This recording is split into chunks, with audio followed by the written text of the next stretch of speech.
What's up, YouTube? A beautiful Sunday afternoon. Kennard, Vernon Stewart here for the podcast. We're talking Auburn football. Go ahead and like the video, comment, and subscribe to Vernon Speaks Sports Auburn. I'm doing yet another car video headed into the Auburn versus Arkansas football game. And as always, it's great to be an Auburn Tiger, War Eagle. A very challenging week for the Auburn Tigers, going down 27-6 to the Georgia Bulldogs. Limited offensive production. They weren't on the field very much, about 20 minutes of time of possession. Also had a turnover, lost a first down battle. Pretty much every way that you can find to lose to an even decent Power 5 football team, let alone one of the top teams in the country, considering all things. 27-6 could have probably been a little bit different.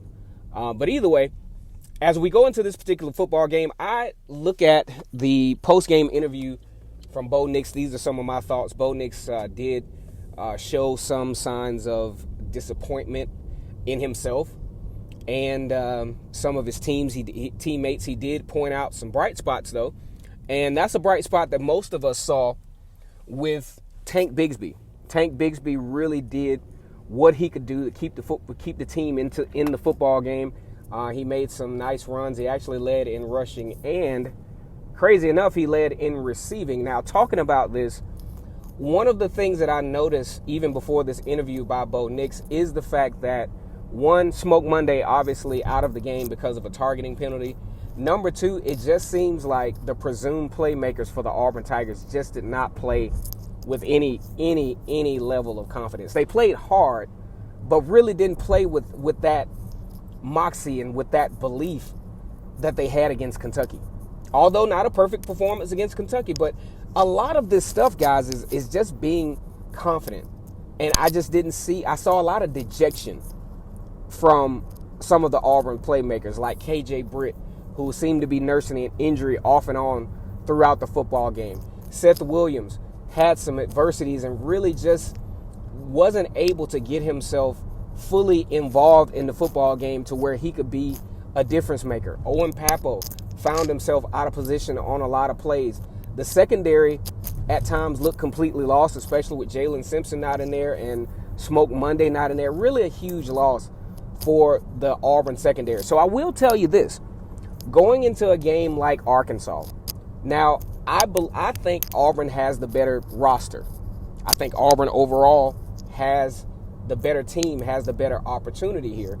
However, if Auburn can't find a way, especially on the defensive front, to either, one, put pressure on the quarterback, two, challenge the running game to the extent where teams are not averaging 4 and 5 yards on running plays on first down. Because, see, here's what this does.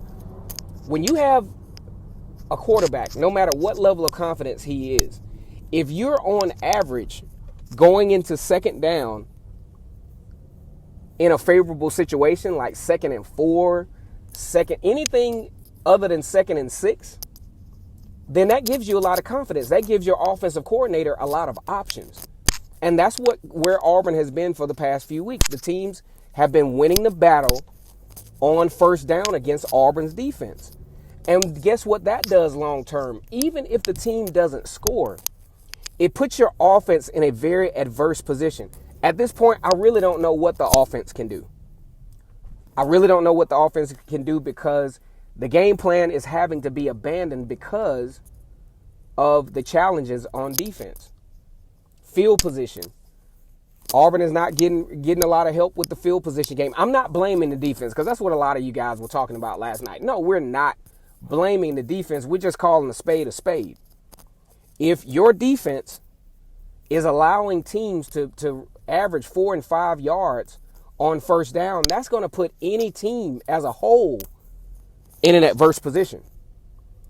And we got to see what the offensive identity can be. And the way that we will be able to see this is by the defense giving the offense some opportunities in the plus side of the field, in favorable field position starting at the 30, getting other offenses off the field, giving them some time of possession. Because until Auburn can get some time of possession, we won't know what this offense is all about because they're going to be playing on their heels. Bo Nix also mentioned that he felt like he didn't particularly play a good game. He thought he made some errant throws here and there, which was true. He didn't play a perfect game. I think he missed some opportunities even with scrambling and some of the intermediate passing routes. But overall, this team has got to play with more confidence, especially in the big games against the real Power 5 teams like your Georgias, and now Tennessee is starting to emerge.